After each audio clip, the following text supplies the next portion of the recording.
What's up, guys? Okay, y'all, this is my first Motivational Monday video. Let's get started. Okay, y'all, when kind of do a little backstory first. 1998, no, that's 97. 1997, I was in a relationship, that's what you want to call it. We was in the verge of breaking up.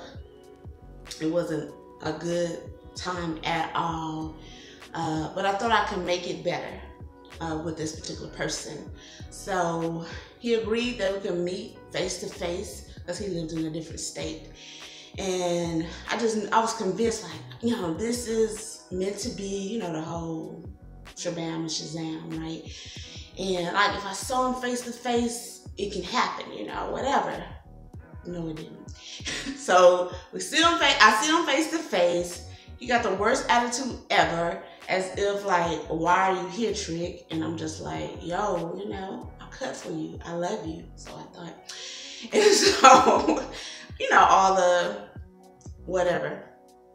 So it still wasn't good. He still had a bad attitude. So I thought, like, sex can probably bring him out the attitude. So, no, it didn't. It did not. So I'm saying all this to say this. We end up having sex, and literally immediately, I knew I was pregnant. Like, Kenny, how the hell you knew you was pregnant? Trust, I knew I was pregnant immediately.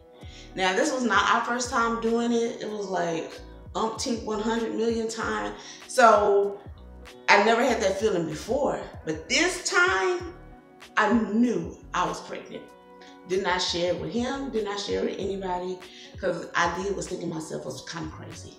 Anyway, so I ended up going back home to Houston, whatever. Things never got resolved, and now I have a new issue. You know what I'm saying? Now I'm pregnant. Don't really know who the heck to tell, but I knew this was life-changing. Like, come on, you know, this is life-changing. So I ended up telling my cousin, but I was like, well, I don't know for sure if I am. She said, well, wait to see if you're gonna miss your period. I'm like, dude, you ain't miss no period. You don't got no morning sickness. You don't got none of this. But you know you're pregnant. I'm like, fool, I know I'm pregnant. Trust and believe, right? Never been pregnant in my life. So anyway, so that happened in April. And so the next month, which was my birthday, which is May 1st. So my mom got me a cake and everything. And I'm a big sweet fanatic. Like, y'all love sweets. Cake, come on, girl. I love me some cake. Dude, I couldn't even look or smell this cake. I was about to throw it up. That was my first signs of morning sickness. I was like, dang, you know something wrong with me if I can't have no cake. What? So I'm like, nah, for real, I'm pregnant. You know what I'm saying? What else? So I told my cousin, like, yo, fool, I just got the first sign. You know, I can't even eat cake no more. She like, fool, there ain't no sign. I'm like, yo, man, that's a sign. So she like, no, just wait for you to be late. She's like, dude, I know what I know. So anyway, so that same month, one of my good friends, she was graduating from college. And I already told her I would be there. I was going to travel with her parents. And so I'm like, I'm going to be there. But I might be bringing somebody extra, right? So anyway, get there to her college. Had an awesome time, but I pulled her to the side and call her up on things like, yo, fool, I'm pregnant. So she was like, you know, do you want us to go to a clinic here? I said, nah, I ain't missed my period. She goes, what the heck you know? How you know you pregnant? Like, dude, I know why y'all keep asking me this. It's like, first of all, I'm sick as sin. Now I'm sick. Like, it's morning sickness. I'm sick as sin. But I also get motion sickness. So going up there, we drove. It was 100 hours, Lord. I'm exactly, was it 100? Y'all, it was East Coast. And so, sick as sin. Every scent was making me nauseous. So, she's like, no, you know you motion sickness. Like, okay, whatever. So I said, well, when I get back home after your little celebration of your graduation. I'm gonna take a test. You're gonna go to the doctor or whatever. Even though I already knew. It's just to convince everybody else. You know, like I'm gonna help you out. I'm gonna take a test. Then we're gonna figure out what the heck we're gonna do since y'all wanna keep questioning me. So get back to Houston, take the test, booyah. It confirmed what I already knew 2 minutes after. Yeah, I said 2 minutes. Yeah, 2 minutes, you know. I knew I was pregnant. It took almost 2 months for everybody else to catch up. Booyah, I'm pregnant. So I'm like, I guess I'm about to be a mom. I'm only 21 at the time, you know, whatever. And had nobody job. College, I had just dropped out of college with no degree. Had no plans of anything. I had not a clue what the heck I was gonna do. So, but I knew that I had to do something and come up with something quick, because whatever that was, you know, forming inside of me, I had to be the best who I could be, you know, whatever. So I'm like, guess I'm going back to college, you know, whatever. So of course I had to tell my mom. She was like, come again. But I was calm. I didn't do I had no waterworks or whatever. I just explained to her like, yo, I just walked in like, I'm pregnant, and then walked back out. And so she took me to the doctor. Everything once again confirmed. At that time I was about 2-3 months. And everything is confirmed. Everybody is caught up. Had to tell old boy. He, of course, his family convincing him like, how you know? That's yours, this, that, and the fourth. Dude, he was like, yo, she ain't like that. I know it's mine. So at least that was a good thing on his, I guess. Whatever. It didn't matter to me because I knew what I was. So that's, you know, whatever. So I said all that to say this, guys. When you are pregnant, maybe not necessarily physically with a child, but you know you have something inside of you, maybe nobody else can see, nobody else believe you, but you know the promise that have been put inside of you. You don't have to prove to nobody else. As long as you know that you have a promise, you have a purpose that's growing inside of you, that it may take 9 months, 10 months for the delivery. It may take a month. You know, that part you not officially know, but you know something is growing inside of you. You know once it get apparent and become physical that everybody else can see, but you already knew it. It don't take anybody else to confirm what's inside of you. You know, I knew I was pregnant from the jump. Everybody else was guessing, but I knew what was inside of me. And my child wasn't just like, oh, an accident, or what, you weren't even cool with old boy, why would you even keep him? This, that. I promise y'all, when I think when God told me like, yo, you pregnant that quick, it was what I needed. Sorry y'all, the camera cut off on me. But as I was saying, when God told me that instantly that I was pregnant, he knew I was lost. He knew I needed direction. He knew I needed purpose. So by instilling that in me that soon, he knew I needed it. And it was almost like to confirm like, yo, this is not an accident by his standards. I should say it like that. The world, of course, is gonna be like, fool, you ain't gonna go, no, what you think, how people make babies. I get it, guys. So anyway, my son, I don't consider him an accident. He was the purpose that I needed to be where I'm at now. You know what I'm saying? If it wasn't for him, I could honestly say, I don't know where I would be. I don't know what direction I would have took. Once I became pregnant with him, he was my compass of life. Like, he was the reason why I lived. You know, I needed him. So anyway, so everybody on the same page now. I'm pregnant. Okay, everybody is like shocked in the mud, like, what? You pregnant? What? You know, whatever. So after the initial shock, you know, of course, the whole 9 months, 10 months or whatever. now it's time for delivery. Okay, and this is another situation that people want to get involved with. Like, oh, you gonna have a baby this time, this and the other. You know, they betting on you, right? And so my first due date was December 26th. I knew that wasn't going to happen. But hey, that was the first due date. Then the second due date was New Year's, January 1st. So I'm still big as I'm wobbling everywhere, still no baby.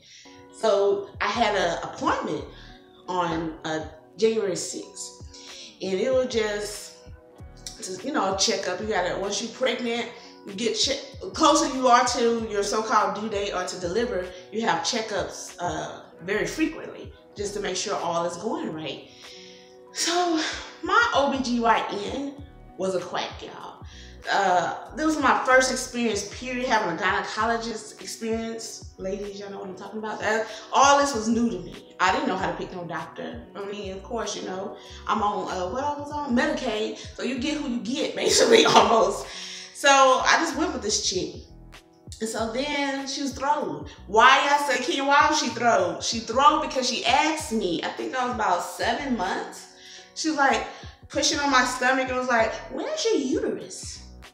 Did the trick just ask me what my uterus was? I'm just asking because ain't the baby in the uterus? Like, I'm just shooting at it, you know what I'm saying? Ain't that's where the baby at.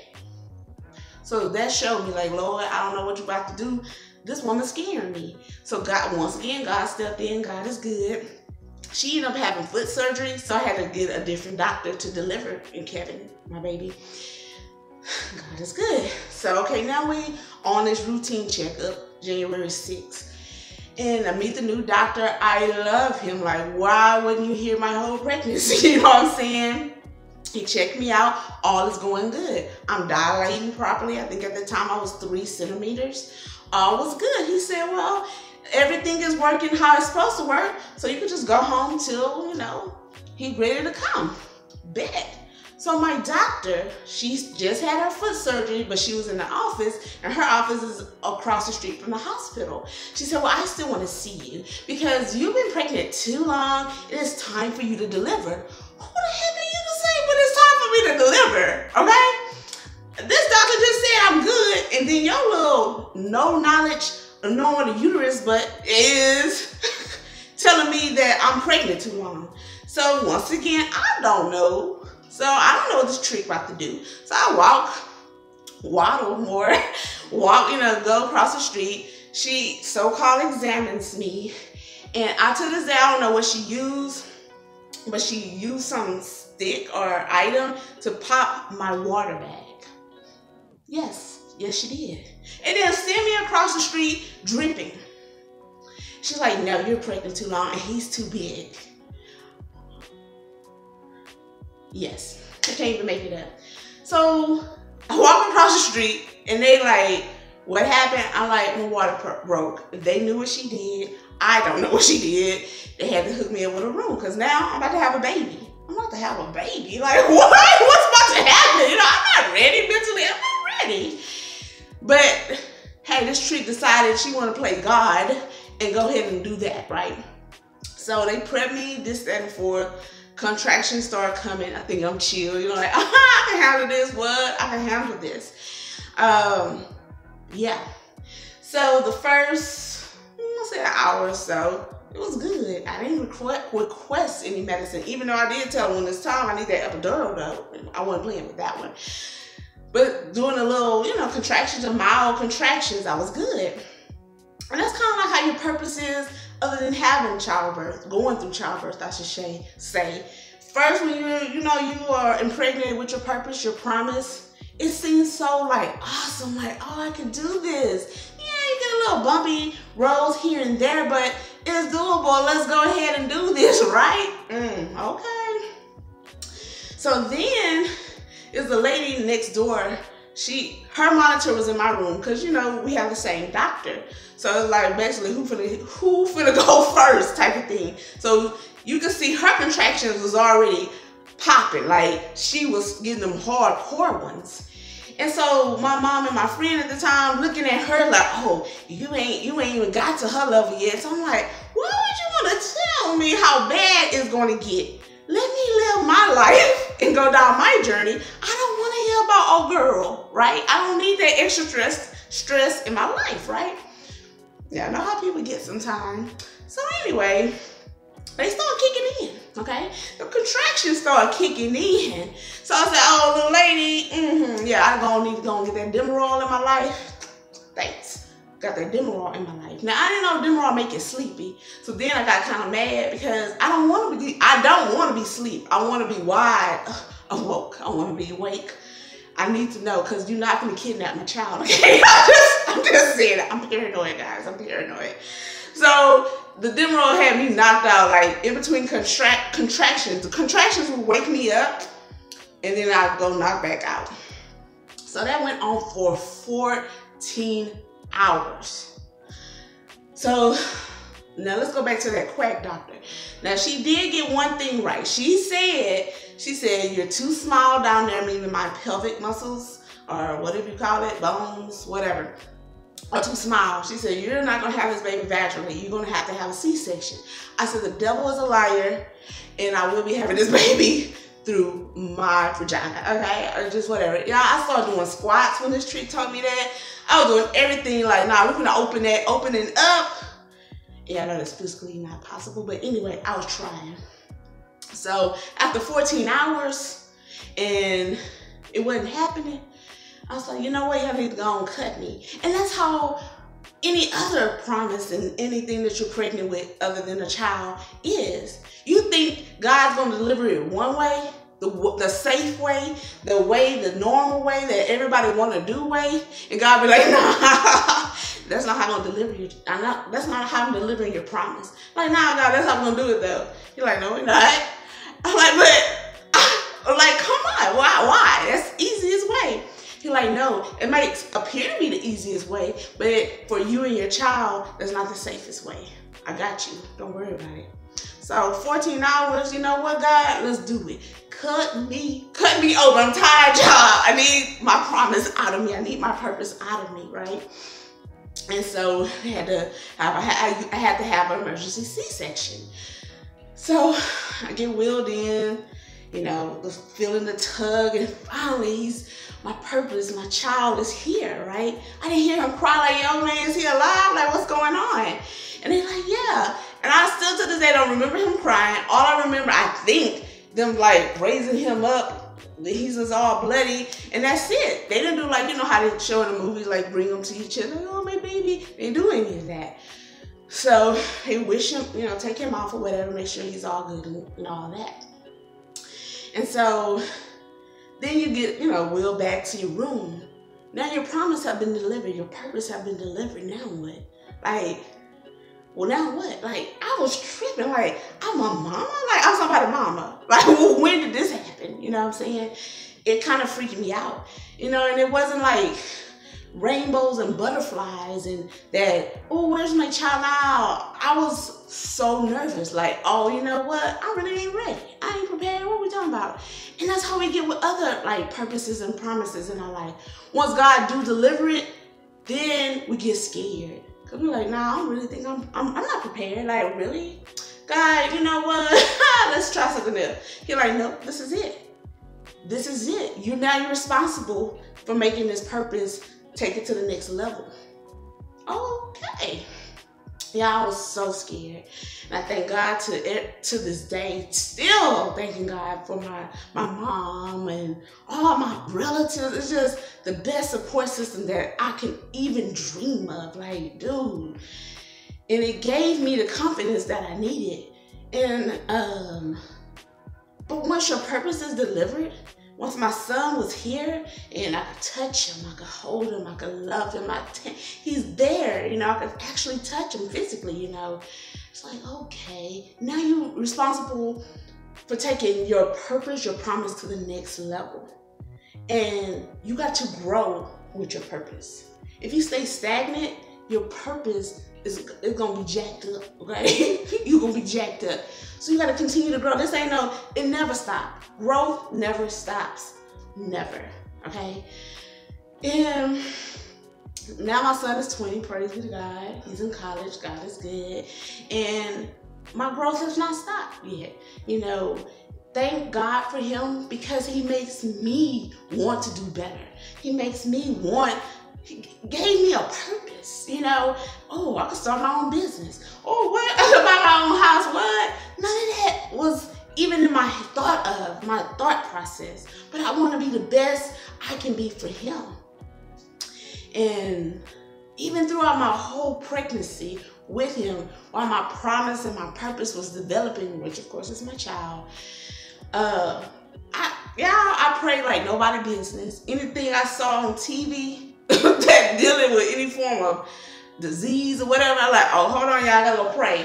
Lord, please, Lord, don't let my child have that. I prayed so much. I wasn't even know prayer at that time. I gave my life to Christ. That's when I first was saved. I wanted the opportunity for my son to be the best. I wanted to be the best. Oh, I stopped cussing. Y'all, I cuss like a sailor. Like, I'm not even gonna lie to y'all. I stopped cussing.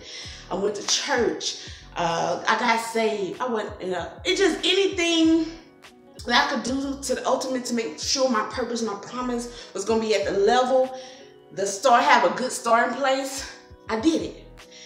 So I just say this to say, don't allow nobody to dictate your promise, your purpose.